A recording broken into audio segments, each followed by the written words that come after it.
Gente, alta vitalidade, para quem não conhece, é esse gráfico aqui. O alta vitalidade é um gráfico que é composto dos números 9 e 7, que estão dentro de círculos concêntricos entre si, tá? Esse é o famoso alta vitalidade. O alta vitalidade foi, não foi nem desenvolvido, ele foi canalizado por um cara chamado Busby.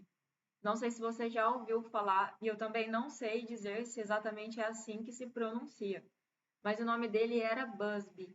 E foi mais ou menos na mesma época em que os irmãos Sevran estavam estudando e pesquisando os gráficos, tá? Todas as vezes em que naquela época se desenvolviam novos gráficos, ou que alguém estudava alguma forma geométrica e depois descobria o que é que aquela forma geométrica emitia, eles sempre publicavam num jornal parecido. Era um jornal que, inclusive, eu anotei aqui para ler para vocês, que é o La Radiesthésie Porteurs.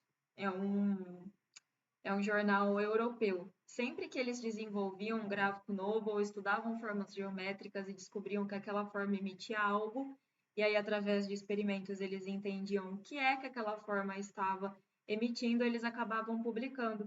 No mesmo jornal em que Busby publicou sobre o alta vitalidade, é o principal jornal onde os irmãos Sevran publicavam sobre os demais gráficos, que são os que a gente mais conhece, tá?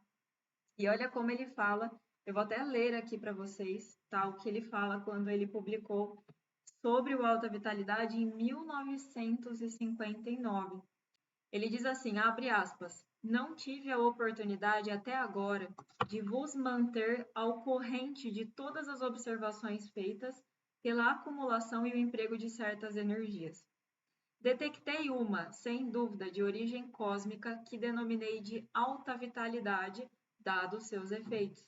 Ela é representada pelos números 9797979, escritos no centro de círculos concêntricos.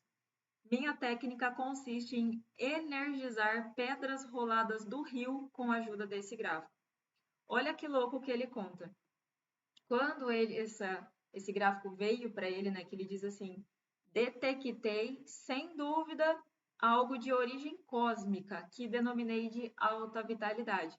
Porque, seja lá como foi isso, que ele não, aqui, pelo menos no livro do Antônio Rodrigues, não está claro qual foi a forma, de alguma forma, na minha interpretação, ele canalizou. Como que ele entendeu que isso aqui era um gráfico de bastante vitalidade? O que que ele fazia? Ele ia lá no rio, sei lá da onde, e ele pegava pedras roladas daquele rio.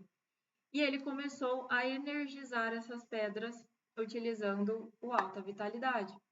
Então ele energizava essas pedras, depois ele pegava essas pedras e deixava próximo a coisas ainda não vivas. Então, os primeiros experimentos dele, ele energizava essas pedras e colocava em objetos inanimados, objetos que não tinham vida.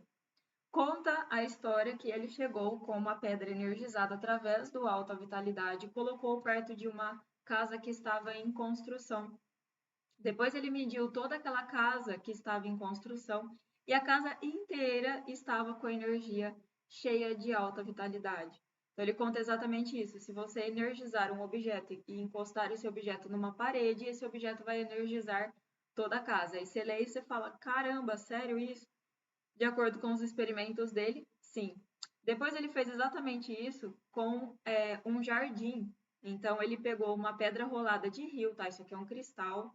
Esse aqui, se eu não me engano, é o jaspe vermelho. Mas ele pegou uma pedra rolada, então isso aqui é só um exemplo. Ele pegou uma pedra rolada no rio, ele energizou com alta vitalidade e ele colocou perto de um jardim. Diz ele que em poucos dias todas as plantas voltaram a ter vida. As plantas que já estavam morrendo voltaram a ter vida e as que estavam vivas ficaram com ainda mais vigor, mais brilho, mais bonitas.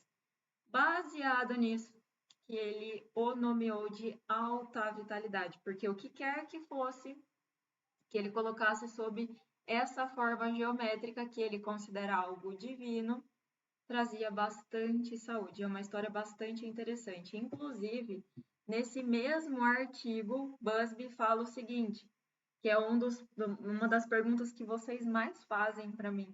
Ele diz o seguinte: como que ele sabia o tempo na época?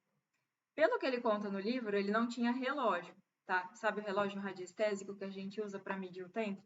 Através do relógio radiestésico, a gente mede o tempo dos tratamentos e tudo mais. Eu não sei exatamente por que, que ele fazia dessa forma, como se ele não tivesse um relógio, não sei, mas o que, que ele conta nesse artigo? Ele colocou a pedra rolada e para saber se essa pedra já estava saturada, se ela já estava 100% impregnada com a energia da vitalidade, ele forçava o pêndulo girar em cima do gráfico e ficava esperando. Se ele parasse de girar muito rápido, significava que ainda não estava saturado. E se ele continuasse girando por um bom tempo, ele forçava, e o pêndulo continuasse girando por um bom tempo, significava que estava emitindo bastante vitalidade. É muito interessante. É o começo de tudo sobre esse gráfico aqui, né? São as primeiras histórias ao redor do alta vitalidade.